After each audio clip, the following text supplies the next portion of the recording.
We now go to Ribeiro-Addy.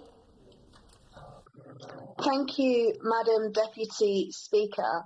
I'm speaking in support today of Amendment 15 and new Clause 8 in my name, and amendments and new clauses in the name of my honourable friends, the members for Hayes and Harlington and Leeds East, which I've also signed.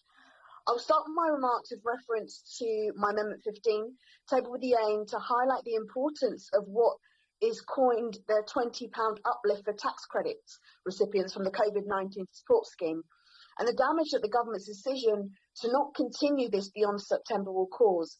In March 2020, the Chancellor announced a temporary uplift of £20 per week to the Universal Credit, Standard Allowance and Working Tax Credit basic element for the 2020 to 2021 financial year. A one-off payment is being made to tax credit recipients to cover a 6-month period from April to September 2021 to continue the support. As members will know, payments from the COVID-19 support scheme, working households receive tax credits are being introduced under the Coronavirus Act 2020, and my clause 31 introduces an exemption from income tax for payments made to tax credits and recipients.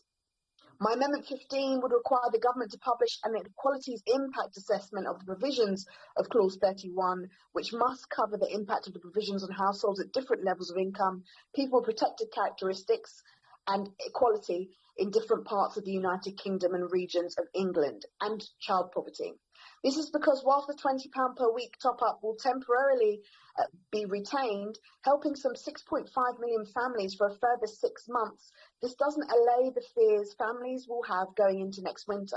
Rather, it's clear to almost everyone, Action for Children, Child Poverty Action Group, Save the Children, Joseph Ramsey Foundation, the Trade Union Movement, and so on, it's clear to all of them, everyone apart from the government that is, the £20 increase and the associated tax relief as per Clause 31 should be made permanent and paid to all claimants given the poverty levels that were already too high pre this pandemic.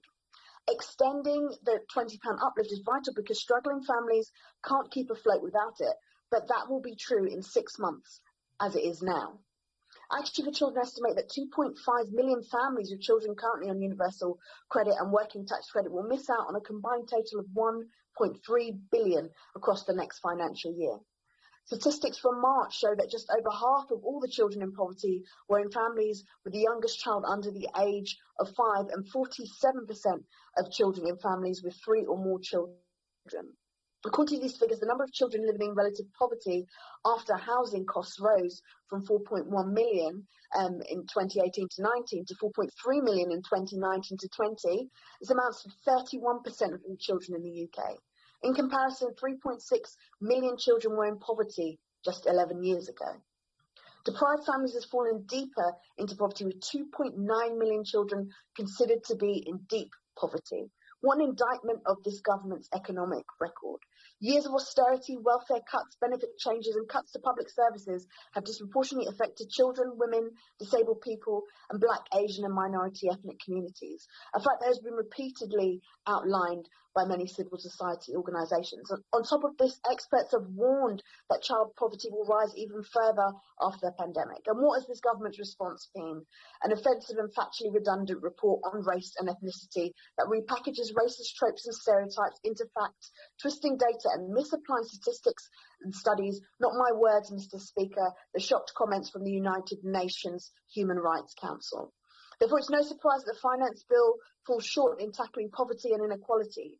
This is why it's crucial that we make sure we have a fair and equal recovery coming out of the pandemic, with those with the broadest shoulders paying their fair share, and progressive and fair taxation, as evoked by my new Clause 7 in the name of the member for Leeds and new Clause 8 in my own name, is crucial to this fairness. These progressive tax amendments are about encouraging a discussion on the kind of society we want to be in.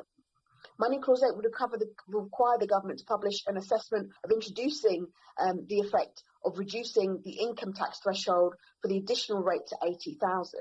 This is a reference to the Labour Party Manifesto 2019 commitments to reduce the 45p additional rate threshold to 80,000, covering the top 5% of income taxpayers, raising billions but not increasing further burdens on the majority of people. With the IMF now arguing for increases in taxations for those who have made huge profits from the pandemic, this is yet another area in which the Labour Party manifesto has been shown to have been leading the way politically. Fair taxation is one of the building blocks of communities, in part because it supports investment in public infrastructure and services which we all rely on. Progressive taxation means plain and simple that those with more means are contributing relatively more. Last October, the Institute of Fiscal Studies research revealed that the wealth gap between poorer and rich families in the UK has been exacerbated by the pandemic, and that due to their higher incomes and higher spending habits, richer households have invariably become richer during the pandemic. The top fifth earners saved money at a faster rate than before lockdown after their outgoings reduced by 41%. Truly progressive taxation that ensures the rich pay their fair share is crucial for the delivery of equalities and women's rights in particular, as women tend to rely more on public services funded by taxes, and because of women and men's different income and spending patterns, regressive taxes tend to hit women the hardest. Similarly, given that deep economic inequalities persist between white and black and Asian and minority ethnic people and their households, we have to ensure that our tax system is not a driver of racial injustice. Unfortunately, the pay gap between white and black and Asian communities is entrenched in the UK approach to tax, which favours, on the whole, higher earners. Tackling this inequality in our society means we need to look at addressing the fact that, as previous research has shown, that top earners are overwhelmingly white, male, and more likely to be based in London and the South East. We need to address those inequalities sooner rather than later. Thank you, Madam Deputy Speaker. And now go to Belle Ribeiro-Addy, who is joining us virtually. Thank you, Chair. I will be speaking in favour of new clause 9 in my own name and amendments and new clauses in the names of the member for Hayes and Harlington and the Labour front bench. To me, the thread that weaves through these amendments and new clauses is an utter outrage at plans for big corporations, including big firms who do not support trade union rights or pay below the living wage or avoid tax, to benefit from the Chancellor's astonishing super deduction tax break giveaway. In particular, my new clause 9 would require meaningful equality impact assessment on capital allowance super deductions, which must cover the impact of those provisions on households at different levels of income, people with protected characteristics, the Treasury's compliance with the public sector equality duty and equality in different parts of the UK and different regions of England. For most of us, one of the key consequences of the pandemic has been to illuminate far-reaching health and socio-economic inequalities in many countries.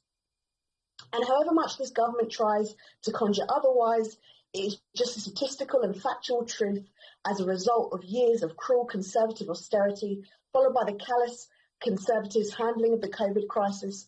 The pandemic's impact has fallen disproportionately on the most vulnerable individuals and along gendered, ethnic, occupational and socio-economic lines. Inequalities in people's protection from and ability to cope with this pandemic and its tremendous societal costs stress the importance and urgency of the societal changes needed to protect population health and well-being in the future. According to the statement condemning the Commission of Race and Ethnic Disparities report issued by independent experts of the special procedures of the United Nations Human Rights Council, and I quote, "The reality is that people of African descent continue to experience poor economic, social and health outcomes at vastly disproportionate rates in the UK. We also know that women, particularly the poorest women, Black, Asian and minority ethnic women, disabled women, lone parents and young women who have not only been badly hit by the pandemic, but have suffered for years under this government's brutal austerity onslaught. Yet coming in at an enormous £12 billion for the year 2021 to 2022, the Chancellor's announcement of a super deduction on purchase of capital goods by businesses was one of the largest spending items in the spring budget. In fact, I'm aware that some argue that this is one of the largest single-year tax giveaways ever enacted by a government. And who will this benefit? Whilst the Chancellor claimed in his speech that the government's response to COVID had been fair, women and those on lower incomes, as well as those from the AME backgrounds, stand to benefit the least from the untargeted tax breaks for large companies through the super deduction. Indeed, it is known that more businesses and larger ones are owned by men than by women, and as such, it's important to recognise there are many potential equalities impacts to business taxation.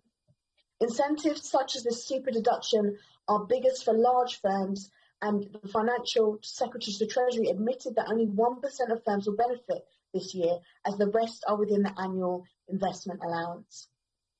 How can the government justify the fact that under this bill, the rich and big businesses are going to be treated to mouth-watering tax giveaways and reliefs, despite unclear evidence about whether that will actually create the investment that we need? The Women's Budget Group argue, in fact, that it's likely to have a substantially deadweight costs, bringing forward investment rather than generating new investment. They also raise that it is unnecessarily limited to investment in plant and machinery, excluding, therefore, training and other human capital investments, and missing opportunities regarding the transition to a lower carbon economy that recognises the economic benefits of spending on the social infrastructure that our public services provide. And this comes to the very crux of the problems with this finance bill, and the government's lack of a vision for green recovery based on intersectional socialist economics and progressive taxation. Thank you.